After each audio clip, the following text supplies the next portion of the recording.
What's going on, guys? My name is Nick and welcome to Olsen Auto, and in today's video it's gonna be a little bit of a shorter one, but I figured given all my recent acquisitions and a few bikes that I've sold and cars, I figured I would go ahead and give you guys a garage update on all the vehicles I own, the projects, where we're at with them, and just basically break it down a little bit, show you guys what I'm doing with each project and where I want to go in the near future. So we're gonna go ahead, we're gonna start with the cars since that's the easiest, and then we're gonna move on to my other 7 motorcycles. This is my 1990 Honda Prelude.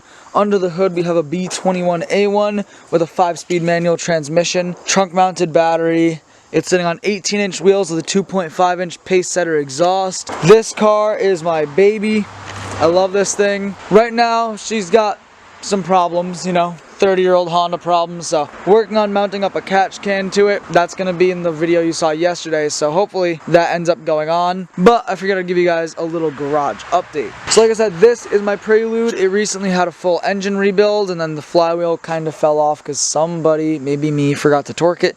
Anywho, that's back on. She's a little noisy. She's a little slow, but she does the job. I'm hoping in the near future to get different wheels because the 18s are great, but my oh my are these things huge. Now I did do rear brakes in this, actually. I did drilled and slotted rotors, and I meant to do them on the front, but my 2 front calipers are shot. I bought 1 new front caliper, and when I went to pick up the other one, the guy told me that he couldn't sell it to me since it was used, which is kind of baloney, but whatever. So I do have front rotors and pads. I have 1 front caliper, waiting on the second one, and then we're going to do the whole brake system. So I have 2 fronts, all new fluid, and then all 4 rotors and pads. So this car is getting brakes soon, and then I'm kind of looking into different engines. I don't know, because I'm like on a really tight budget for this car, but I do want to do it right. So wheels, proper suspension, fix the chassis up, and then focus on the engine and just send this one while I still can. This is my 2005 Honda Accord Coupe with the 2.4 liter inline 4. Sadly, this one's my daily, so she's an auto. It's not bad. Right now it's lowered about 4 inches on max feeding rod coilovers. It's on 17-inch 2012 Civic Si wheels, Plasti Dip white. One of the things I plan on doing in the near future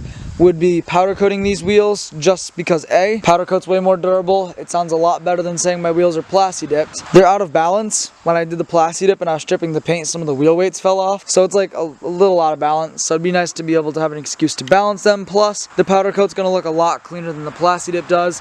Not sure when I'll be able to do that, but you get the idea. I also have LED black housing taillights with a carbon fiber wrapped hood. I have a little front lip here. We also have the little rain guards. A little rear wing here covered in bird poop. The facelift Accord Coupe trunk wing. I still have yet to get the trunk and taillights, and then I just have tinted taillights. That's the Duplicolor removable tint, works awesome. And then of course on this car, we are also rocking drilled and slotted rotors all the way around. Works awesome, and I have no complaints with the brakes. Actually, the brakes in this car came out really good, and I wish I made a video on it, but I was in a time crunch, so I couldn't. Well, anyway, you've seen the exterior. Let's go under the hood. Under the carbon fiber wrapped hood, we have the $50 eBay short ram intake, and we also have a custom powder coated red valve cover with my logo / brand / company name right across it, painted dipstick, which is pretty cool. Pretty much stock under the hood. Of course, like I said, I have the intake, and soon I'm supposed to have an intake manifold and RDX 410cc injectors, so I gotta grab the injectors still. I have the manifold sitting in my living room right now. I didn't have enough time this weekend. I'm hoping next weekend I'll be able to bolt it up. And I also would like to get a 74mm Accord 3-liter throttle body and a throttle body spacer. So then the full intake system will be done. We'll be having more fuel, more air, and then at that point I have to get a K-tuner, tune it up a little bit, and hopefully be pushing somewhere mid-2s. That would make this car a whole lot faster if it was pushing mid-2s compared to the wimpy 165 to 170 it's pushing now. I also have a full OBX catback exhaust.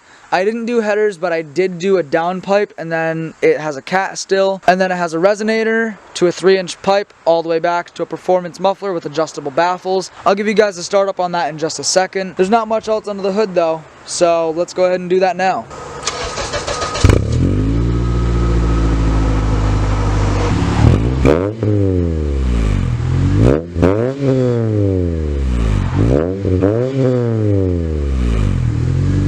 So that is what the OBX catback sounds like for the 05 Accord Coupe with the 2.4. Sounds pretty good. It pops a lot on decel, which is awesome.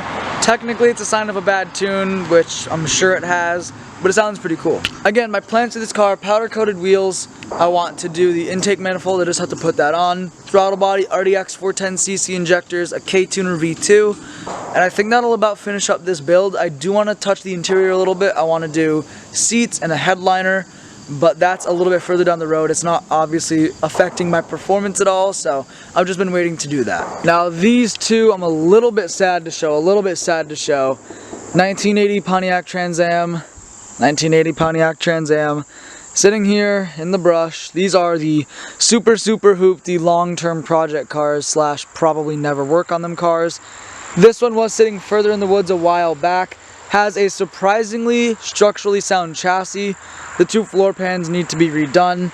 Not a bad chassis. This one's a lot more rotted. This one's sort of a parts car. This one is the one I'd love to turn into a drag car. Really want to put a blown 454 on it. Obviously that is not in the budget right now.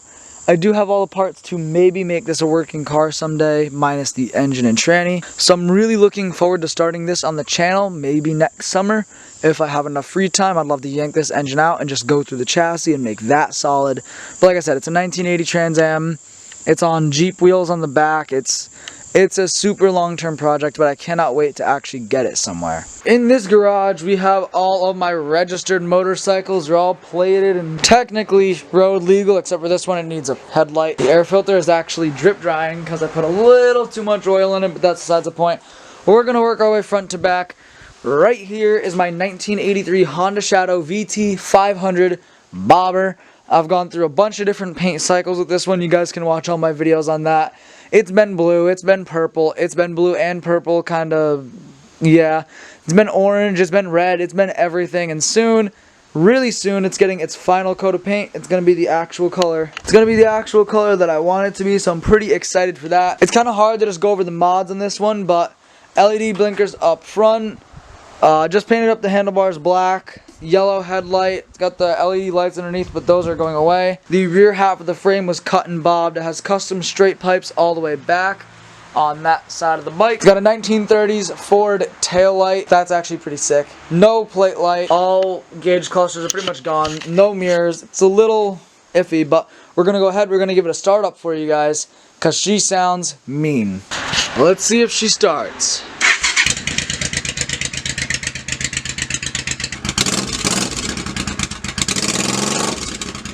This bike right here is my 2001 Suzuki DRZ 400S. Dual sport on some 80/20 tires, built for the woods.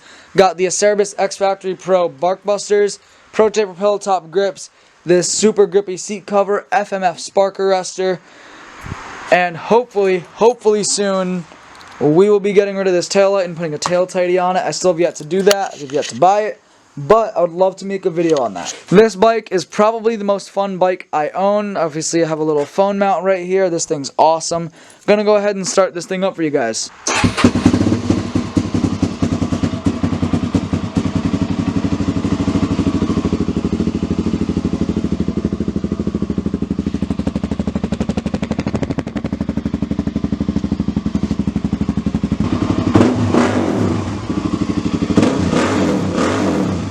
If you guys would like to see a full video on this bike, it is published on my channel. Go ahead and click the card in that corner right there. It'll take you guys to the video. It's a review on the DRZ 400S and why this is the best dual sport you can buy. I also have what's called the Gong. It's a massive solid aluminum, quarter-inch aluminum skid plate to protect that precious magnesium engine from any deadly rocks. Again guys, go ahead and click that card.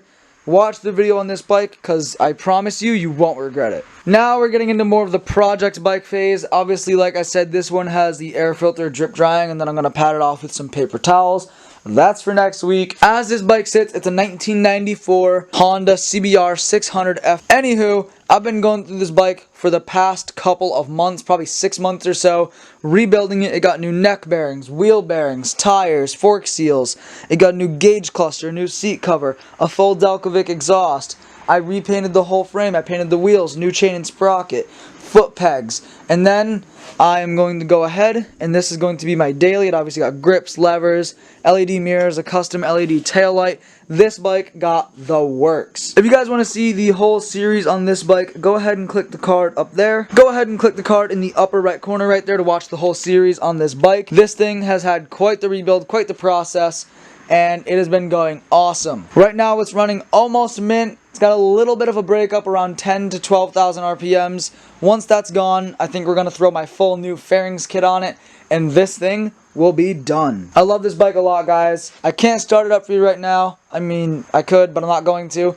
You guys can go ahead and watch the other videos to hear that sweet, sweet carbon fiber and stainless Delcovic exhaust sing to life. Now, you may have noticed this massive pile of out of focus. So you may have noticed this massive pile of parts right here. We got seats, we got more seats, we got fenders, grips, levers, spark plugs, chain and sprocket, another full Delcovic exhaust system. All of these parts are going to go onto my race bike, which I'm going to go show you guys right now. In this garage here, we have another 4 motorcycles and a spare Prelude engine. So let's go ahead. Before I show you guys the race bike, we're going to go front to back and show you guys everything. This beauty right here is a 1986 Honda XL 250R. I picked it up for 200 bucks. Guys, if you want to watch the series on this bike as well, the card is right there in the upper right corner. Go ahead and check it out because surprisingly, this thing runs. I know, it sounds like a scam, but trust me guys, it kind of runs, and my goal is the second my CBR 600 F2 is done, we're going to go ahead, we're going to move this in, and I'm going to do a full resto, and then I'm going to sell the bike. So, like I said, click that card, watch the videos on this bike. There's not much to say about it. It got a carb rebuild, a petcock, spark plug, clutch cable. Paid 200 bucks for it. It runs, it drives. I have new tires that I'm yet to put on. I'm going to be doing a tutorial on how to mount dirt bike tires, so that's going to be a pretty cool video, guys. Be sure to subscribe so you can watch that one. This is a 1993 Honda CBR 600 F2, and that is a 1995 Honda CBR 600 F3. This F2, if you guys want to watch my previous videos, right here in the upper right corner, click that card. I picked this bike up for 350 bucks and that one up for 100. I go over all the goodies these bikes have, but long story short, this one turns over, so it's going to be my track bike. It's going to be the track build, and next spring, I cannot wait. I'm hopefully going to start practicing on the track, and then the year after, or depending how comfortable I get, I'll actually start competing as well. So that's what these two bikes are for. Nothing too crazy, not too much about them. But this bike is cool. This is a motorcycle that has been in my family for a long, long time. It's a 1972 Honda Scrambler CL70. It's a little 70cc 4-stroke, almost a moped type of bike. And it actually has a few problems. Shocker, right? But it only has 32 or 33 miles on it. I also have brand new tires for it that I've yet to put on. However, the wiring on this bike is super messed up. I did have it working at some point with the blinkers, the headlight, the horn. Some of it worked. I ended up falling out with the bike. Not really falling out. I just stopped working on it for a little while. But I'm hoping over the winter, right after I finish this bike and I start working on the track bike, I can also find a little time to make that a side series. I would love to do the wiring on that and get that thing going because I know it's going to be fun. So that about sums up all of the motorcycles and cars I have and also what I plan on doing with them. Like I said, guys, go ahead and click those cards in the upper right corner in case you want to watch the extended version videos of all of the bikes and cars I have. There are tons of tutorials on my Accord, a bunch of videos on the Prelude where I'm rebuilding the engine or doing brakes or whatever it is. Go ahead and check out those videos. Also, check out my recent videos on my two newest bikes, the two CBR 600 F series, the F2 and the F3, because those are pretty interesting. There's a pretty big flaw with the F3 that's kind of funny, so if you guys want to go ahead and see that, make sure you watch that video. If you guys want to stay around on this channel and watch me build these cars and motorcycles even more, be sure to hit that subscribe button and the notification bell so that you're updated every time I upload. Thank you guys so much for watching this video. If you liked it, be sure to hit the like button. If you have any questions or comments, be sure to drop them below, but I'll see you in the next one.